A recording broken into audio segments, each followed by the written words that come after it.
You walk into Target for paper towels. Just paper towels. You have a list, you're focused, you're disciplined. And then you see it, a giant red sign screaming 50% off. It's for a blender you didn't know existed 30 seconds ago. But now you're standing there thinking, I could make smoothies. That's healthy, right? And it's half off. I'm basically losing money if I don't buy this. 20 minutes later, you're walking out with the blender, 3 throw pillows you needed because they were buy 2 get 1 free, and a candle that was marked down from $24.99 to $19.99. The paper towels? You forgot them. And that shopping trip you budgeted $8 for just cost you $127. But hey, you saved $83 according to your receipt, so congrats. Here's the thing. That feeling you just had, that weird mental gymnastics where spending money somehow feels like saving money, that's not an accident. That's not you being bad with money. That's a carefully engineered psychological trap that retailers have spent billions of dollars perfecting. And it's quietly draining your bank account every single month. My name is Minted, and I spend way too much time thinking about why smart people make terrible financial decisions. If you're someone who considers yourself pretty good with money but somehow still ends up broke at the end of the month, or if you've ever justified a purchase because it was such a good deal, even though you didn't need it, hit subscribe and give this video a thumbs up because today we're talking about the discount paradox and why the money you think you're saving is actually the money that's making you poor. Now look, I know what you're thinking. Minted, discounts are good. Basic math says if something costs less, I spend less money. Are you seriously going to argue against math? And no, I'm not arguing against math. I'm arguing that the math you think you're doing and the math that's actually happening are 2 completely different equations, and understanding the difference is worth thousands of dollars a year. Let me show you what I mean. Let's say you're shopping for a new jacket. You find one you like for $100. That's your budget, you're cool with that price, you're about to buy it. But then the sales associate tells you it's going on sale tomorrow for $70. $30 off. You wait, you come back, you buy it for $70, and you feel amazing. You saved $30, right? Wrong. You spent $70. The $30 you saved never existed. It was never in your bank account. You never had it to spend on something else. But here's what your brain did. It created phantom money. Your brain registered that $30 as a gain, the same way it would register finding $30 on the street. Psychologists call this mental accounting, and it's one of the most expensive cognitive biases you'll ever experience. Here's where it gets interesting. Researchers at MIT did a study around discounts, and they found something wild. People who bought items on sale reported feeling like they had more money to spend afterward, even though they had less money in their bank account. They had literally just spent money, but the discount created this psychological feeling of abundance that made them more likely to spend additional money on other things they didn't need. It gets worse. The same study found that the bigger the discount, the stronger this effect. Someone who saved $5 on a $20 item showed modest increases in subsequent spending, but someone who saved $30 on a $100 item, they went on a mini spending spree. Their brain was so flooded with the good feelings of winning the discount that they became financially reckless for the next several hours. And retailers know this. They absolutely know this. Why do you think Black Friday exists? It's not because stores are feeling generous. It's because they've discovered that if they can get you to feel like you're winning, you'll spend dramatically more money overall. You'll buy the discounted TV, and then you'll buy the soundbar and the HDMI cables and the extended warranty and the mounting bracket, and suddenly your $400 steal turned into a $1,200 shopping trip. Now you might be thinking, okay, Minted, I get it. Discounts are psychologically manipulative and I overspend. But I'm not going to just ignore sales forever. Sometimes discounts are good deals. What am I supposed to do? Pay full price for everything like an idiot? And look, no, I'm not saying ignore discounts. I'm saying reverse the equation. Right now, your shopping process goes, see product, see discount, justify purchase.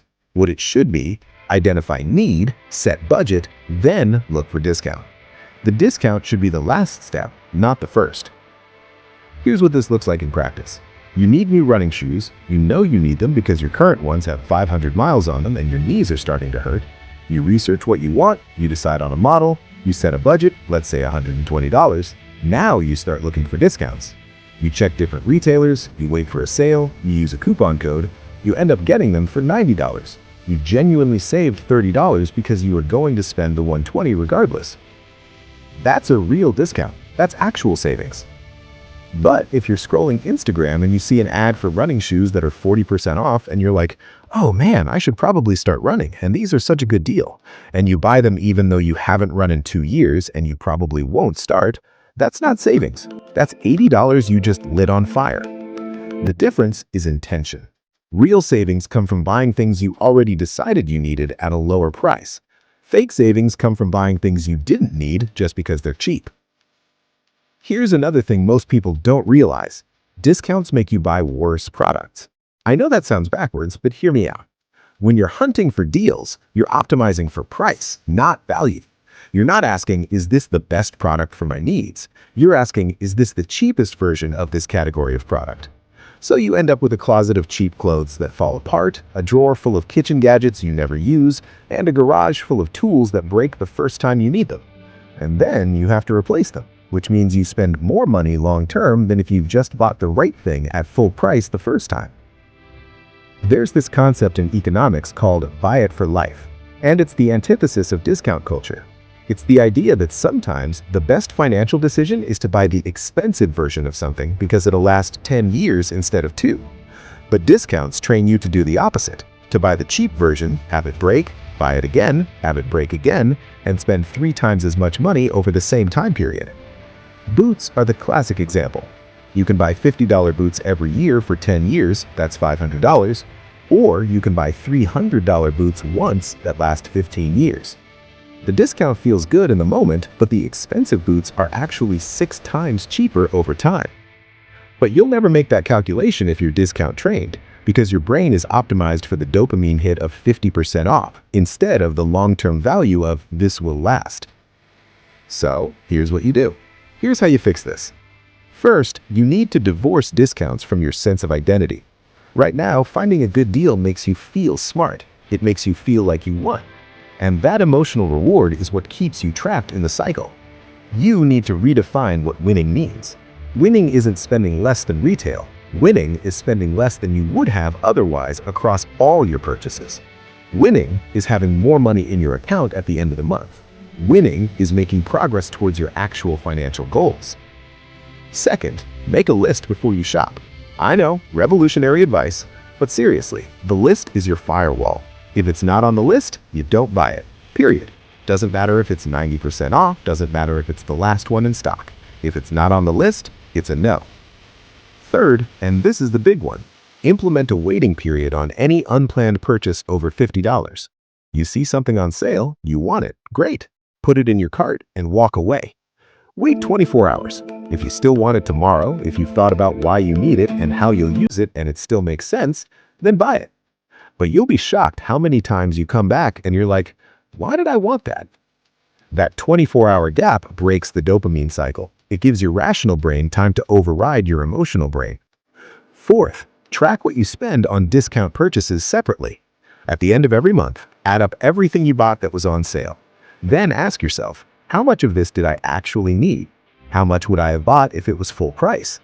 That number, the difference between what you spent and what you would have spent without discounts, that's your discount tax. That's how much discounts are costing you. And fifth, flip the script on sales. Instead of thinking, this is 40% off, I should buy it, think, this is still 60% of the money I didn't plan to spend. Reframe the discount as a smaller loss instead of a gain.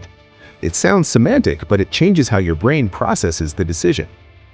Look, here's the thing. Nobody wakes up and decides to be bad with money. You're not lazy, you're not disciplined, you're not financially irresponsible. You're just human. And discounts exploit the very normal, very predictable ways human brains work. They hack your psychology. They make spending feel like saving.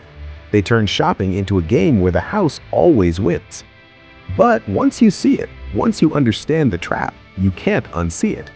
Every discount you encounter from now on, you're going to pause. You're going to ask yourself, do I need this, or does the discount just make me feel like I need this? And that pause, that tiny moment of awareness is worth thousands of dollars. Because the truth is, you can't save money by spending it. That's not how math works. And the sooner you stop letting discounts convince you otherwise, the sooner you'll actually start building wealth. Thanks for watching. If this changed how you think about money, hit that subscribe button and go check your bank statement. I bet you'll find at least 3 purchases from the last month that you only made because they were on sale. Don't beat yourself up about it, just learn from it. And next time you see that red clearance tag, remember, the best discount is the one you don't take.